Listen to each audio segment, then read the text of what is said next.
Namaste. Recently, Make in India initiative has emerged as a cornerstone of India's economic development strategy, receiving substantial support from government across various industries. The initiatives aim to transform India into a global manufacturing hub, fostering indigenous production, generating employment and enhancing economic self-sufficiency. Indian exports and imports are going up, and with all the policy support, government financial support and geopolitical reason, this will only grow further. But have we forgotten the logistics sector, which is the backbone of every industry? Have we missed the link connecting Indian cargo to worldwide destination, which is shipping and logistics? What will be the impact of neglecting logistics under the Make in India banner? Will this result in only multinational logistics companies and ship-owning companies across the world will be carrying Indian cargo, and whether Indian exporters will be at the mercy of these MNC logistic companies? While talking about Make in India, are we talking about logistic cost of 9% or targeted 7%, which is approximately $450 billion, while our economy becomes $5 trillion, to be outsourced to multinational logistic companies? Is this an oversight? If this is an oversight, what are the implications of this oversight? Stay tuned as I discuss all these in today's episode of Logistically Speaking. It is also a pleasure to have some industry experts joining with me with their view in this episode.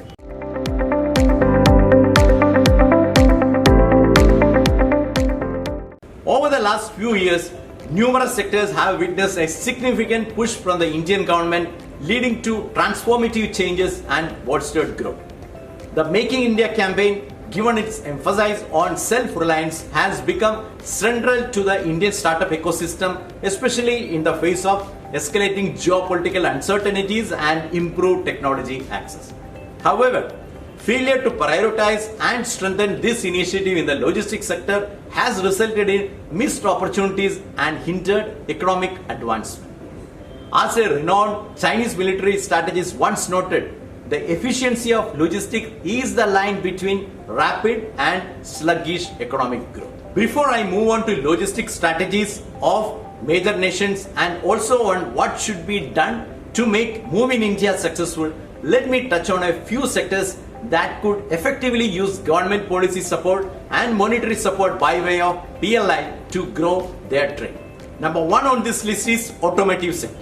Automotive industry has seen substantial growth with companies like Tata Motors, Mahindra & Mahindra and Maruti Suzuki expanding their manufacturing capabilities. The introduction of production linked incentive or PLI has incentivized investment, spurring innovation and competitiveness. Number two, electronics. India's electronics manufacturing sector has flourished, propelled by companies like Samsung, Xiaomi and Apple establishing or expanding their production facilities. The government's support through schemes like the Modified Special Incentive Package Scheme or MSIPS has attracted investment in the electronics industry. Number three, pharmaceutical. Even the pharmaceutical sector has experienced a surge in domestic production, represented by companies like Sun Pharma and Dr. Reddy Laboratories. The government's emphasis on self-reliance in pharmaceutical manufacturing has contributed to India's growing role as the pharmacy of the world. Number four, energy sector. The Make in India initiative supports the manufacturing of solar panels, wind turbines and related components. As a result, domestic companies like Tata Power and Adani Green Energy, Reliance have been able to make significant strides in renewable energy production. Despite the commendable strides in various industries, the logistics sector has faced significant neglect under the Make in India initiative. Recently, I came across a study that mentioned India's outward freight remittance have crossed $52 billion and another $20 billion as allied services.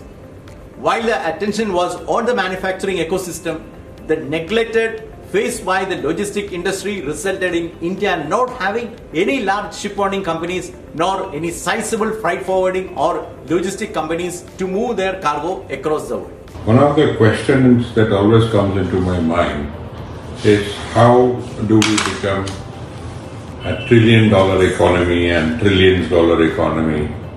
And the basic fundamental fact that we seem to neglect is the carriers. If we want to become a big economy, which you can compete in the top three, we have to have infrastructure. And infrastructure not only in ports, but hardware. We do not have enough shipping vessels with us. The only companies that we have a shipping corporation and Great Eastern and all that, but we do not consumerate the cargo that we manufacture and export. Government of India has to take this up on war footing, because if you do not have your own ships, you are not going to achieve those numbers.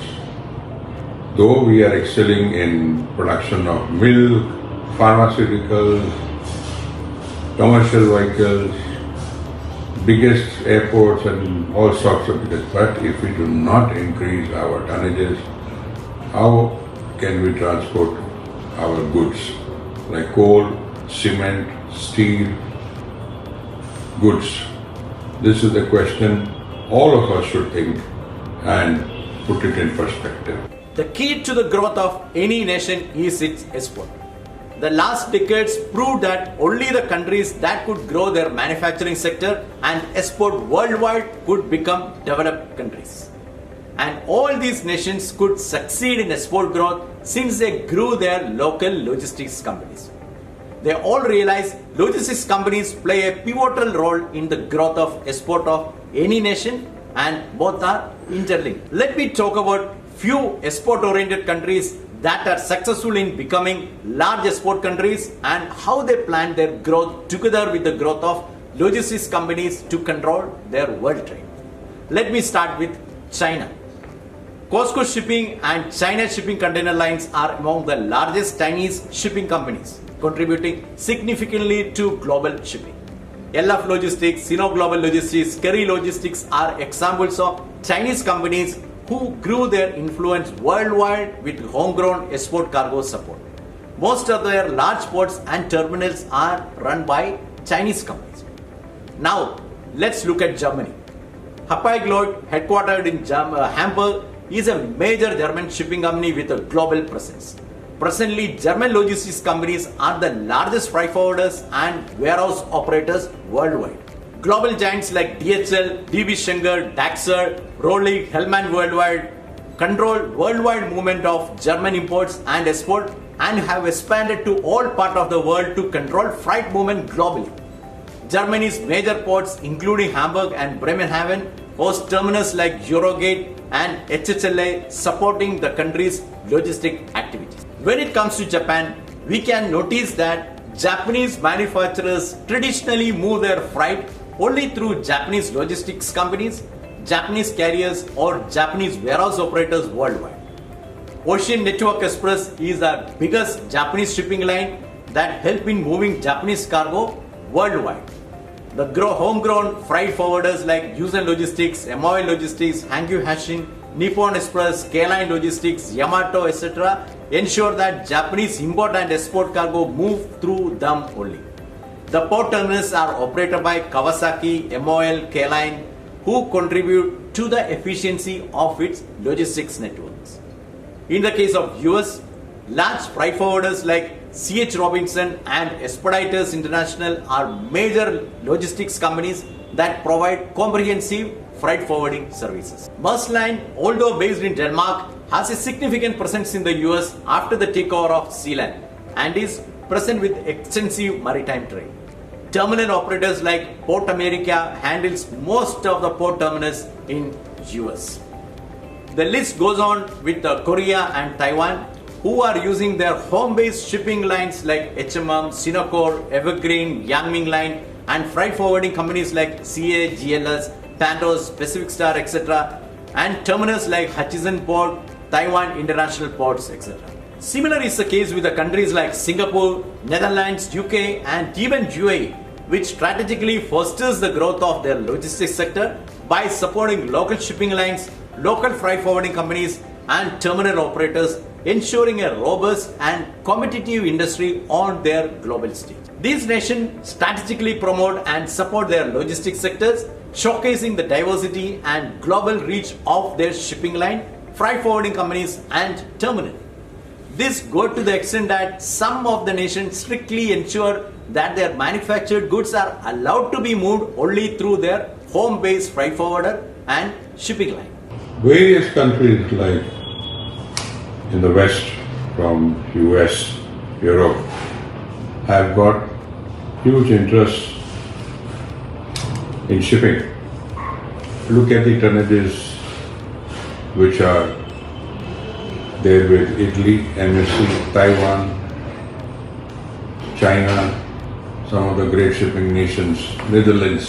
The countries are so small, but the tonnages that they hold are massive, which only makes my statement stronger that if you have ships, your economy will improve. And it is most essential that the second line of defense not only serves the commercial shipping but also the interest of the country. Once again, I would strongly reiterate that India should go on that path very vigorously if we want the trillions to come in, or otherwise we are going to remain just there. The recent crisis of Red Sea closure, Suez Canal closure, Panama Canal in a mess, it only gives us ideas that India has to do something in the tonnage.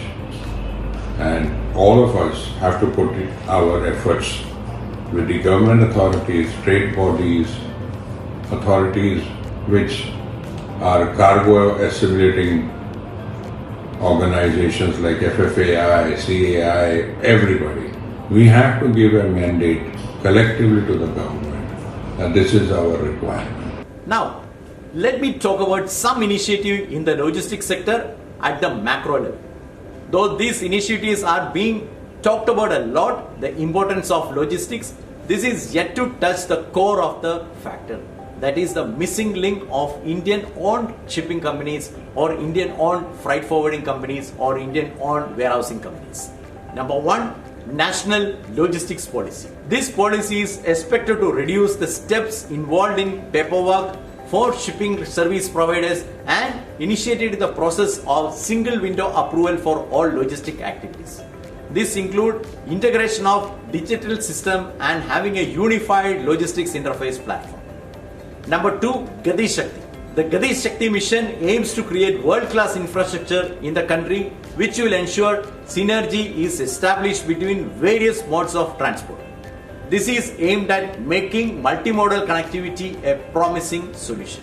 Number three, dedicated freight corridor. The introduction of dedicated freight corridor or DFCs can be a game changer, offering a faster, cheaper and more reliable mode of transporting goods, ultimately reducing India's logistic loss.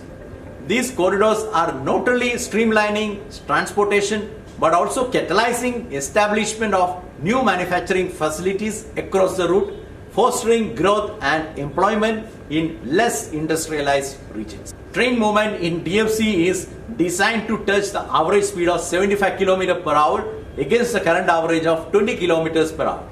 Already the Dadri-Mundra train movement moves at an average speed of 35 to 40 km per hour. The plan of having double stack, double length train movement in DFC will ensure 360 container movement in one move that can drastically change the logistic industry. Now, let's look at few possible changes that can be done for making Move in India to be successful. Number one, policy focus and support. A dedicated policy framework for the logistics industry is crucial for enhancing its capabilities and reducing operational costs.